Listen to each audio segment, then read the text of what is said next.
무형교회에서 유형교회로 오늘의 묵상입니다. 오늘은 여호수아서 18장 11절에서 28절까지 말씀을 묵상하겠습니다. 성경 말씀을 듣겠습니다. 베냐민 자손 지파를 위하여 그들의 가족대로 제비를 뽑았으니 그 제비 뽑은 땅의 경계는 유다 자손과 요셉 자손의 중간이라. 그들의 북방 경계는 요단에서부터 여리고 북쪽으로 올라가서 서쪽 산지를 넘어서 또 올라가서 베다웬 황무지에 이르며 또 그 경계가 거기서부터 루스로 나아가서 루스 남쪽에 이르나니 루스는 곧 베델이며 또 그 경계가 아다롯 앗달로 내려가서 아래 벳호론 남쪽 산 곁으로 지나고 벳호론 앞 남쪽 산에서부터 서쪽으로 돌아 남쪽으로 향하여 유다 자손의 성읍 기럇 바알 곧 기럇 여아림에 이르러 끝이 되나니 이는 서쪽 경계며 남쪽 경계는 기럇 여아림 끝에서부터 서쪽으로 나아가 넵도와 물 근원에 이르고 르바임 골짜기 북쪽 흰놈의 아들 골짜기 앞에 있는 산 끝으로 내려가고 또 흰놈의 골짜기로 내려가서 여부스 남쪽에 이르러 엔로겔로 내려가고 또 북쪽으로 접어들어 엔세메스로 나아가서 아둠밈 비탈 맞은편 글릴롯으로 나아가서 루벤 자손 보한의 돌까지 내려가고 북으로 아라바 맞은편을 지나 아라바로 내려가고 또 북으로 벳 호글라 곁을 지나서 요단 남쪽 끝에 있는 염해의 북쪽 해만이 그 경계의 끝이 되나니 이는 남쪽 경계며 동쪽 경계는 요단이니 이는 베냐민 자손이 그들의 가족대로 받은 기업의 사방 경계였더라. 베냐민 자손의 지파가 그들의 가족대로 받은 성읍들은 여리고와 벳 호글라와 에멕 그시스와 벳 아라바와 스마라임과 베델과 아윈과 바라와 오브라와 그발 암모니와 오브니와 게바이니 12성읍과 또 그 마을들이며 기브온과 라마와 부에롯과 미스베와 그비라와 모사와 레겜과 이르브엘과 다랄라와 셀라와 엘렙과 여부스 곧 예루살렘과 기브앗과 기랴시니 14성읍이요 또 그 마을들이라. 이는 베냐민 자손이 그들의 가족대로 받은 기업이었더라. 오늘 말씀을 보면 베냐민 자손이 받은 기업이 나오죠. 말씀을 들었을 때는 정확하게 어디를 받은 것인지를 알 수 없습니다. 그래서 오늘은 묵상 영상에 지도를 넣어드렸습니다. 지도에서 보시는 것처럼 유다와 단과 에브라임과 므낫세의 경계와 맞닿았고 중심 지역에 위치해 있습니다. 당시 베냐민 자손들이 받은 땅을 보면 기브앗과 셀라와 아나돗이 있는데 이곳은 행정적, 방어적, 군사적 요충지였습니다. 이 위치는 산지와 평야가 혼합되어 있어서 방어와 공격 모두 용이한 지역입니다. 이 지역은 예루살렘 남쪽과 북쪽을 연결하는 교통로 위치이며 베냐민 기업은 작지만 하나님께서 주신 땅과 위치 때문에 중요한 역할을 수행하게 됩니다. 영상에 보이는 지도를 보시면 이해가 훨씬 더 편할 것입니다. 작은 땅이지만 중요한 위치를 차지하고 있습니다. 오늘 말씀으로 우리는 무엇을 묵상할 수 있을까요? 우리가 주변의 일들을 정리할 때 여러 순서로 정리를 합니다. 제일 먼저 급하고 중요한 일을 하고 그 다음 급하고 중요하지 않은 일을 하고 그 다음으로는 급하지 않고 중요한 일을 하고 마지막으로 급하지 않고 중요하지 않은 일을 하게 됩니다. 사람들이 직장일을 하든지 사역을 하든지 무엇을 하든지 자신에게 주어진 일들을 이 네 가지로 분류할 수 있는 사람은 어디서나 인정을 받으며 일을 하지만 이 네 가지로 분류를 못하는 사람은 어디서나 일을 하면서 다른 사람들과 충돌이 있거나 회사에 어려움을 끼치게 됩니다. 물론 이 네 가지 분류 방법이 절대적인 것은 아니죠. 이 네 가지 외에도 중요한 부분들이 있을 겁니다. 그것은 작은 일이지만 그 일이 지속될 때 큰 힘을 발휘하는 경우가 있습니다. 큰 비행기를 조립할 때 조종석 앞유리를 고정하는 작은 나사는 아무것도 아닌 것처럼 보입니다. 그러나 수십 개가 들어가는 이 작은 나사 중에 하나만이라도 소홀하게 조립한다면 훗날 이 비행기는 운항 중에 사고를 당할 수 있습니다. 우리는 살아가면서 작은 일이라고 해서 소홀하게 다루거나 무시하는 경향이 있습니다. 작은 일이지만 중요도가 높은 일이 많을 수 있습니다. 여러분이 지금 새로운 비전과 새로운 사업을 준비하고 있다면 저는 여러분의 큰 일에 대해서는 전혀 걱정이 안 될 것 같습니다. 그러나 작은 일, 그냥 누구나 다 하는 일들을 꼼꼼히 체크하라고 말씀드리고 싶습니다. 사람은 누가 봐도 큰 일과 큰 손해를 끼치는 일은 심할 정도로 체크를 합니다. 그러나 그 큰 일들을 뒷받침해주는 작은 일들은 별로 신경 쓰지 않는 경우를 봅니다. 저는 사회생활보다 목회를 많이 했으니 사역을 놓고 예를 들어보겠습니다. 그동안 담임 사역하기 전까지 청년부 사역을 10여 년 동안 하면서 감사하게도 작고 큰 부흥을 경험했었습니다. 그런데 지금 와서 생각해보면 청년부 부흥은 청년부에서 큰 행사를 하거나 큰 일들을 기획해서 부흥한 것이 아니었습니다. 어찌 보면 많은 교회들 안에 자연스럽게 자리 잡혀 있는 일들을 하나하나 풀어갈 때 부흥을 경험하게 되었습니다. 예를 들면 큰 교회를 보면 소외되는 청년들이 있을 겁니다. 그러나 교회의 중심에 있는 청년들은 이들을 그렇게 신경 쓰지 않습니다. 목회자조차도 신앙 없는 청년들이나 예배 시간에 맞춰서 조용히 왔다가 교회 구석에서 예배드리고 조용히 가는 청년들을 별로 신경 쓰지 않습니다. 그러나 저는 리더들을 꾸준히 양육하여 열심히 나오는 청년보다 구석에서 혼자 조용히 예배드리고 돌아가는 청년들에게 관심을 갖도록 했습니다. 입장 바꿔서 생각해 보십시오. 교회를 왔는데 아무도 자신에게 아는 체 하지 않고 교회 왔다가 집에 갈 때까지 아무도 인사를 해주지 않는다면 여러분 같으면 그 교회를 다니고 싶겠습니까? 저는 하나님이 이런 부분을 싫어하시겠다는 생각이 바로 들어서 어느 교회 가든지 이 부분을 먼저 챙기게 되었습니다. 그랬더니 자연스럽게 정착률이 높아졌습니다. 그리고 이것만 하는 것이 아니죠. 교회들마다 중심 인물들이 있고 아웃사이드 청년들이 있습니다. 전통과 역사가 있는 교회는 끼리끼리가 상당히 심합니다. 그래서 중간에 전도되어 온 청년들은 기존의 끼리끼리 동기 그룹에 잘 들어가지 못합니다.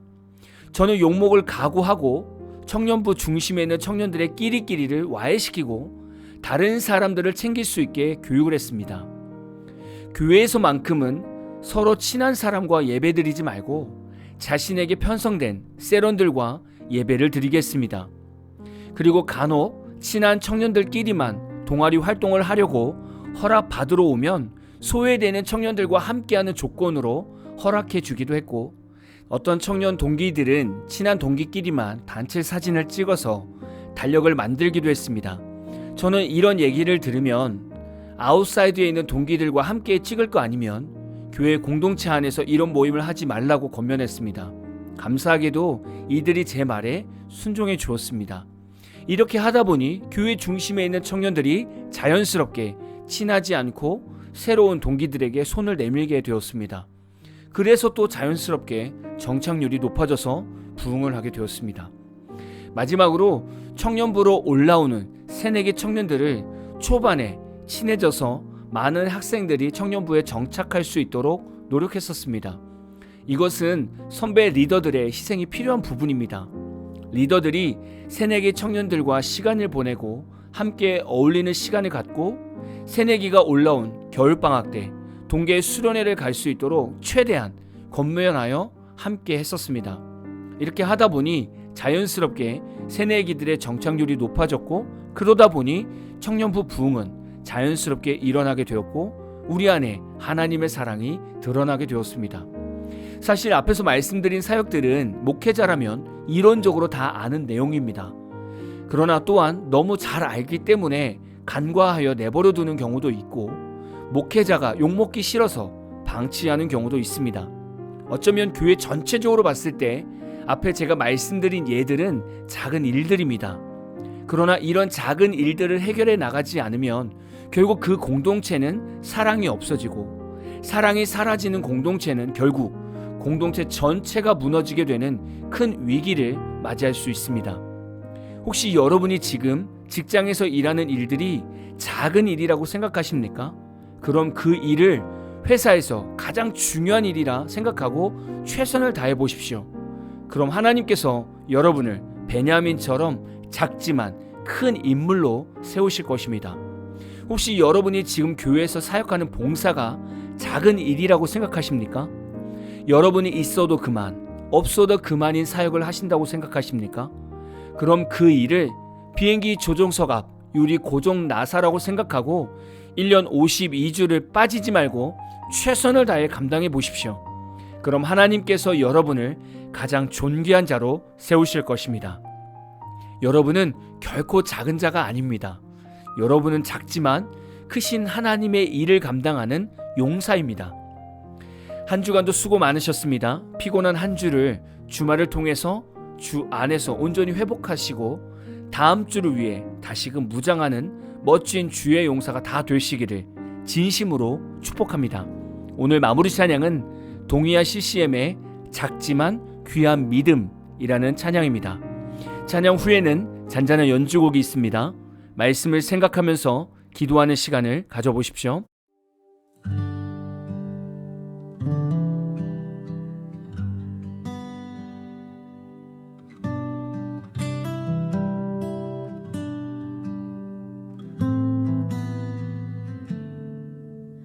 오늘도 흔들리는 마음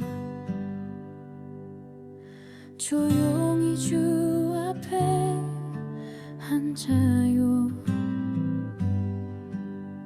크게 기도하지 못해도 당신은 듣고 계시죠. 내가 드릴 수 있는 건 작은 순종뿐이지만 주님은 그걸 귀하게 받아주시는 분이시죠. 내 믿음은 작아도 주님의 사랑은 크기에 그 안에 기대어 오늘도 한 걸음 내딛어요.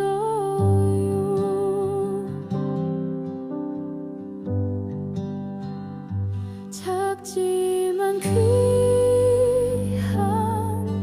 믿음 주님은 외면하지 않으시죠. 무너지던 그 순간에도 손 놓지 않으셨죠. 주님이 마음 아시죠. 작아도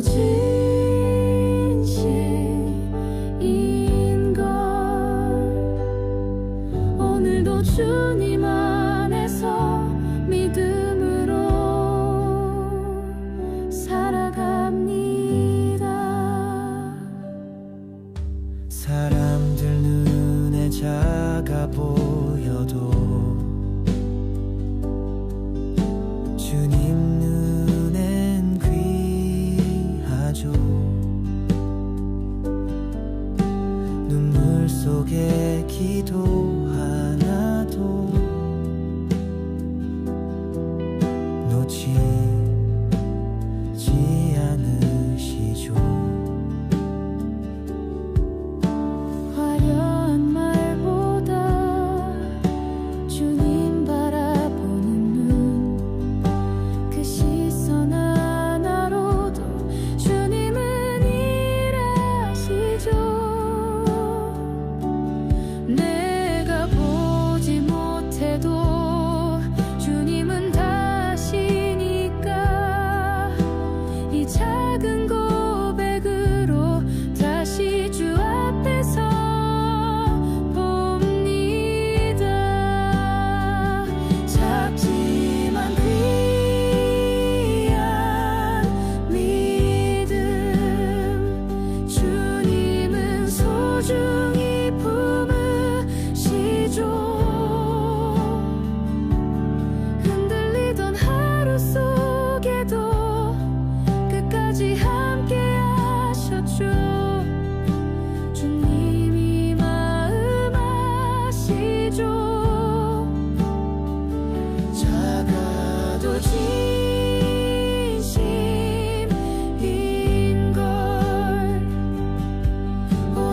주님 안에서 믿음으로 살아갑니다. 주님 저는 부족하지만 주님 저를 아시잖아요. 그 사랑 안에 있다면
음.